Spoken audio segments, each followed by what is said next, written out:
Les podcasts du Figaro. En ce petit matin du 8 juin 1708, le soleil se lève sur la jolie péninsule de Barú. C'est au large de Carthagène des Indes, en Colombie. Un décor de cartes postales aux plages blanches et aux eaux turquoises. Rien ne saurait troubler ce petit paradis des Caraïbes, si ce n'est la gigantesque bataille navale qui se prépare entre Espagnols et Anglais. Une vingtaine de navires de guerre sont impliqués. Parmi eux, le San José, le galion de la couronne d'Espagne, un puissant vaisseau amiral équipé de 64 canons, commandé par le capitaine Santillán. À son bord, une cargaison extraordinaire, 200 tonnes d'or, d'argent et de pierres précieuses.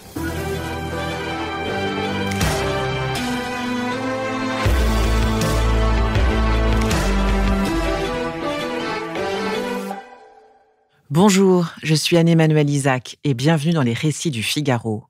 Parce qu'elle nous plonge dans les mystères de l'histoire, les grandes chasses au trésor fascinent. Qu'il s'agisse de trains enfouis dans les entrailles de la Terre ou de bateaux engloutis par les océans, ces traques ont souvent des enjeux importants. Des enjeux de mémoire, des enjeux financiers. Elles nourrissent aussi la passion des aventuriers, mais parfois celle des États. Parmi les 14 navires de guerre espagnols, il y a aussi le San Joaquín, 64 canons, le Santa Cruz, 44 canons, ainsi que 2 navires français. En face, les Anglais ne sont pas en reste. Eux aussi affichent leur puissance navale. L'Expedition et ses 70 canons, commandés par le capitaine Henry Long, le Kingston, 60 canons, et aussi le Portland, 50. Cela fait plusieurs semaines que la flotte anglaise patrouille dans la mer des Caraïbes. Son but ? Empêcher les Espagnols de rapporter chez eux les richesses fabuleuses qui viennent des colonies du Nouveau Monde. Le roi d'Espagne, Philippe V, qui est en pleine guerre de succession, en a cruellement besoin. Pas une once d'or n'est arrivée à Madrid depuis 6 ans. Louis XIV l'a choisi comme nouveau souverain du royaume ibérique. Mais sa désignation ne fait pas l'unanimité. L'Armada est partie de Portobello au Panama 2 jours auparavant, et ce, malgré les avertissements quant aux manœuvres anglaises. Le général Santillán a jugé les mers assez larges et les routes assez nombreuses pour voguer vers Carthagène. La flotte doit faire escale à la Havane avant de prendre la route de l'Espagne. Quand la bataille se déclenche au large de Carthagène, les Anglais prennent très vite le dessus sur les Espagnols. Mais alors que le navire anglais l'Expedition se trouve à quelques mètres du galion espagnol et qu'il se prépare à l'abordage, la poudrière du San José explose. C'est soudain et très spectaculaire. Les planches et les éclats de bois pleuvent, les grandes voiles s'enflamment.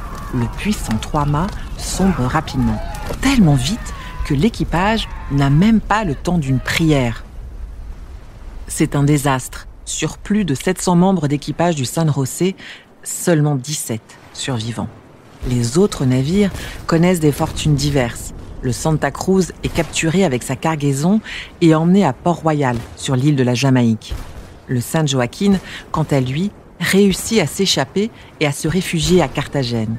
Il arrivera par la suite à bon port, en Espagne. La bataille de Barú est finie.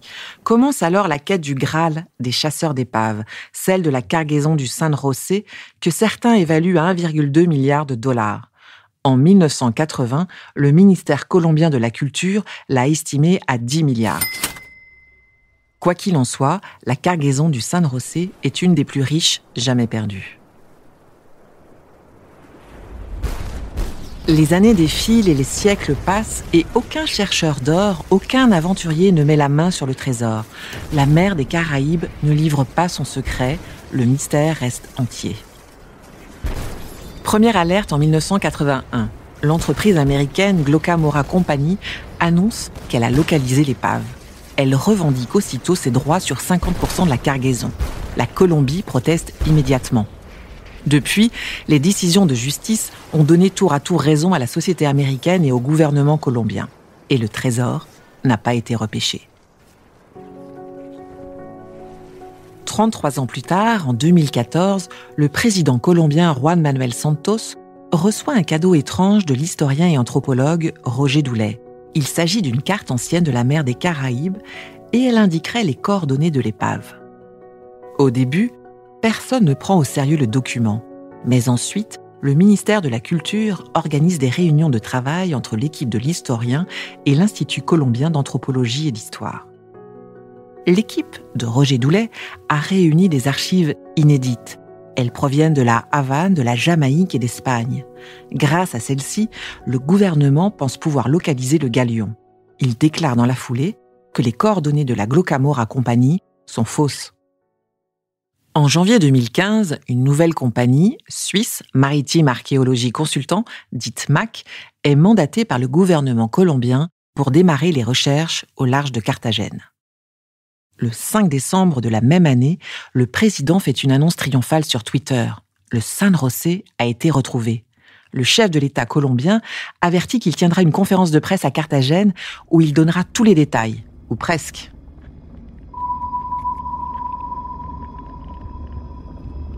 L'épave a été localisée par 60 mètres de fond. L'équipe disposait des équipements les plus modernes, sonars, mini-sous-marins et appareils photographiques spéciaux. Et parmi ce matériel, le robot sous-marin autonome Remus 6000, le même qui s'était illustré en retrouvant en 2011 l'épave du vol Air France 447 Rio-Paris qui s'était abîmée en mer en 2009.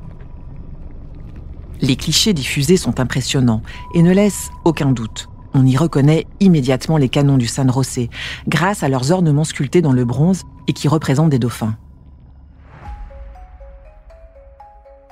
10 décembre 2015, c'est le jour de l'investiture du président argentin Mauricio Macri. Autour de lui, plusieurs chefs d'État, dont l'ancien roi d'Espagne, Juan Carlos, et les présidents péruviens, équatoriens et colombiens, bien sûr. Le San José est au centre des conversations. La scène est racontée par Juan Manuel Santos lui-même. Sachant que le gouvernement espagnol avait très vite affirmé ses droits sur l'épave et son trésor, le roi espagnol aurait lancé au président colombien « Ils se sont réveillés tôt pour réclamer le galion. » Et se serait trouvé répondu « Oui, Majesté, Dieu aide celui qui se réveille tôt. » C'est à ce moment que le président péruvien serait à son tour intervenu pour rappeler que l'argent du galion devait, selon toute vraisemblance, provenir du Pérou. Après une ultime boutade du chef d'État colombien, le président équatorien aurait suggéré une autre solution, redistribuer ce trésor entre les pays sud-américains.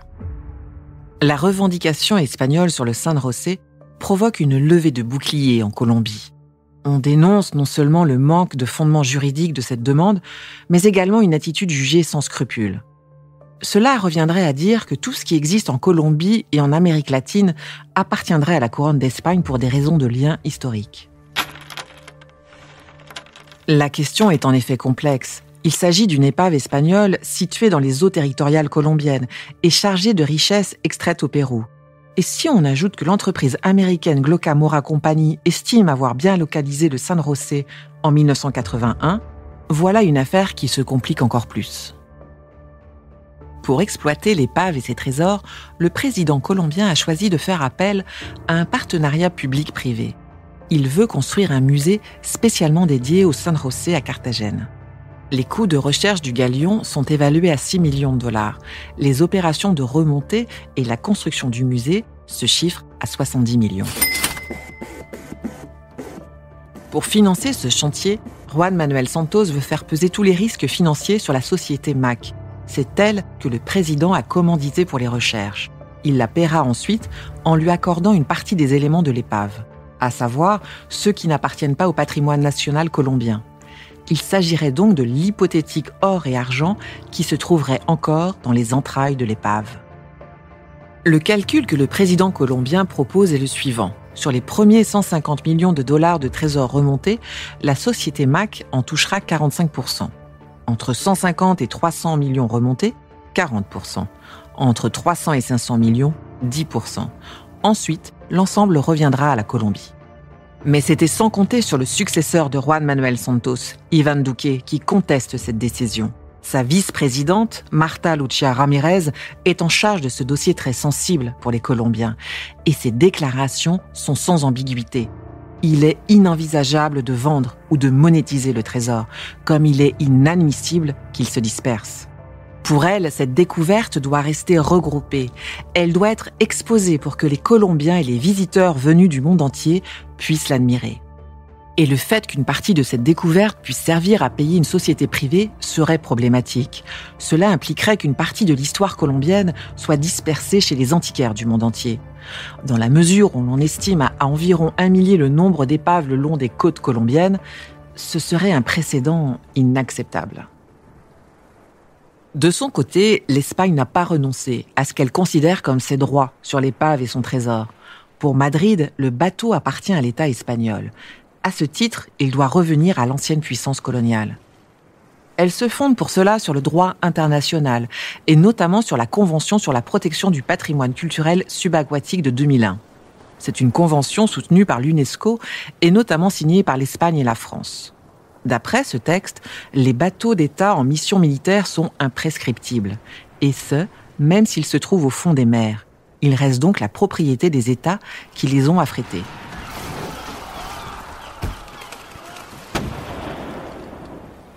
Or, il se trouve que la Colombie n'est pas signataire de ce texte, tout comme les États-Unis, la Russie, la Chine ou le Royaume-Uni.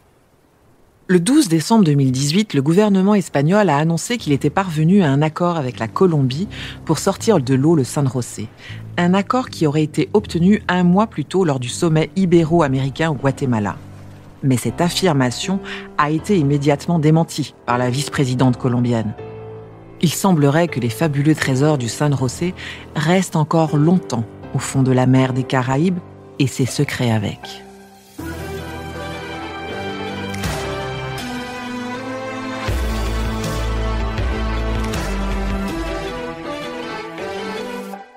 Merci d'avoir écouté cet épisode. La prochaine fois, je vous raconterai une autre histoire de chasse au trésor, alors soyez au rendez-vous. Vous pouvez vous abonner sur toutes les plateformes de podcast, nous laisser des commentaires, des étoiles et partager cet épisode avec vos amis. Vous pouvez également nous suivre sur le site du Figaro.fr et sur nos réseaux sociaux. L'histoire de la fabuleuse cargaison du San José est à l'origine un article écrit par Patrick Bell dans le Figaro du 28 août 2019. Il a été adapté et raconté par Anne-Emmanuelle Isaac et monté par Ben Dely.